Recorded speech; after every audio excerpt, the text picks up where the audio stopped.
Bako sama. Te, ilang holes pala itong Highland dito? 18 holes. 18 holes. Ako nga pala, mga karomantiko, si ate.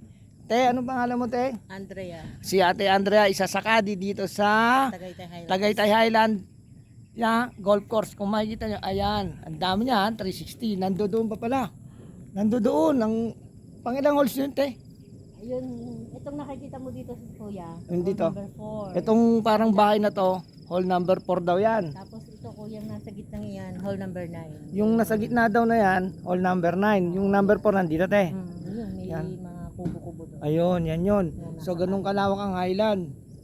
Yung si ate, isang... Te, ilang taon na kayong kadi dito sa Highland, te? 19. 19 years na. So, dito na kayo nagkaroon ng anak, apo, no? Oo, syempre. Sipag-sipag lang. Te, magkano sahod nyo dito, te? Bilang kadi? Ano lang, 600. So, 600, pero okay na Mura rin. na yun. Mura na yun. Pero, depende sa mga boss na napapagkadian nyo. May mga tip. Oh. Pag tip, anong ibig sabihin ng tip? Yung... Diba, nag-aanahan sila sa iyong trabaho. yung nagustuhan kayo, parang ganon. Dahil maayos. Sila ng tip. Ayun, Pag tip. maganda yung assist mo. Ayun, kaya nadadagdagan. Yung 600 mo pwedeng maging magano? Pwedeng maging 700, 800 hanggang 1,000. Wow. Yun. Isang duty mo lang yon sa 8 hours.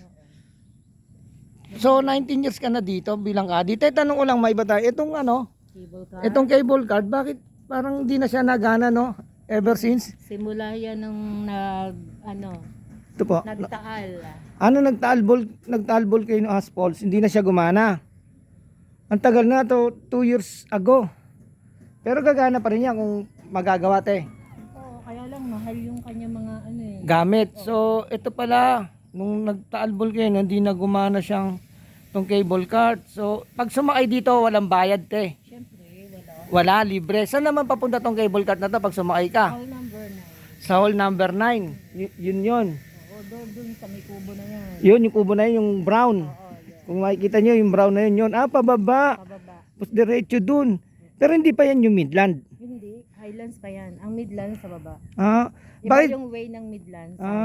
Tanong ko lang, kung dito starting point, starting point tapos hole 9, sasakay dito, hindi ba nakakapagod para bumalik pa ulit, papunta lang ng hole 9? Hindi. Bakit Bakit na mapapagod? Sakay ka nga dun. nag-start ka ng hole number 1, 2, 3, 4, 5. Ibig sabihin hanggang 5 lang. May golf cart. May golf cart, pero siguro adventure kung sasakay ng golf, Nung dati, nung nagana yan, pag nakatapos yung mga player ng 9, nasakay na dyan sa cable car. Pataas dito sa clubhouse. Dito yon sa clubhouse. Yun, dito. Tapos, papalo sila dito. pagpalo dyan, Yun. pabak na yon, yung sinasabi mo kanina. Pabak na. So, ilang kayong kadi nandito, te? Mahigit na 100. Wow, ang dami. So, sa Highland lang yon, tama? Oo. Sa Midland, ilang holes? Mas marami doon. Kasi ilang holes? 27 holes yun. 27 holes. So, madami talaga. Ng 9 holes. O medyo, ito te madilim mo. Kanina mapag hindi ako makapag-vlog ng maayos. Hindi, smag yan. Smag yan. Hindi yung pag. Hindi pag. Ano ba yung smag, te? Yung galing sa taal. Yun, yung smag? Kaya pala kanya, asul-asul. inubo ko. Pero mausok, no? Di ba ang pag parang ganun din? Ang pag, maputi. Yan, maasul-asul, smag. Oo nga. Kung nakikita nyo, mga karomantiko, medyo maasul-asul siya. So, ayan pala smag. Mali pala ako. Sabi ko kanina, pag. Ang pag, So, white. White ang pag. Nga te, may nakikita akong cable car to. Hilelera sa baba, Cable cart ba yun o mga sasakyan? Hindi, ano yan, golf cart yan. Yan ang sinasakyan namin. Golf cart. Ayun mga puti. Tama. So, tapos na sila sa hole 9. Tapos na sila, nasa back na sila, 13. 13, pabak na. Nasa back na sila. Ayan baka isa dyan ng boss.